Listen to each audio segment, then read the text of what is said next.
So hello dear student, কেমন আছো? I hope প্রত্যেকে শুধু ভালো না, ভীষণ ভালো আছো। স্ক্রিনের ওপর একটা প্রশ্ন দেখা যাচ্ছে, তাই না? এই প্রশ্নটা আমরা মন দিয়ে পড়বো, বুঝবো, তারপর অঙ্কটা করব। ওকে, কি বলেছে দেখো। 40 person take 6 days to complete a certain task।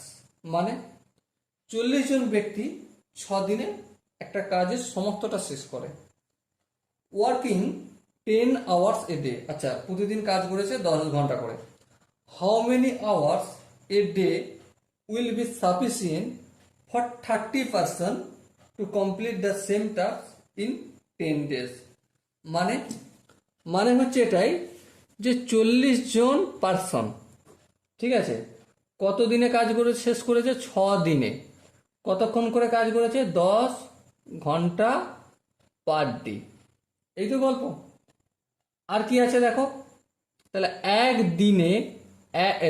একজন মানুষ একদিনে কত ঘন্টা করে কাজ করতে হবে? অবশ্যই গুণ হবে, মাল্টিপ্লাই, কারণ টাইমটা তাকে বাড়াতে হবে, তাই না? হ্যাঁ, ঠিক।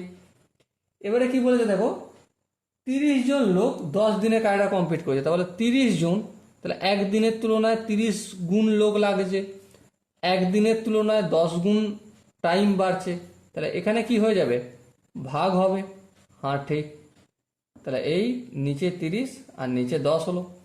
এই শূন্য কাটলো, এই শূন্য কাটলো, 3 × 1 = 3, 3 × 2 = 6, 4 × 2 = কত হলো? 8 ঘন্টা পার ডে কাজ করতে হবে। Okay, so dear student, I hope তোমরা এই কোশ্চেনের কনসেপ্টটা বুঝতে পেরেছো। যদি কনসেপ্ট বুঝতে কোনো অসুবিধা থাকে, ডাউট থাকে বা কনফিউশন থাকে, তাহলে কি করতে হবে? কমেন্টে অবশ্যই জানাতে হবে। সো দেখা হচ্ছে পরবর্তী সেশনে। ততক্ষণ পর্যন্ত ভালো থেকো, সুস্থ থেকো এবং জয় হিন্দ।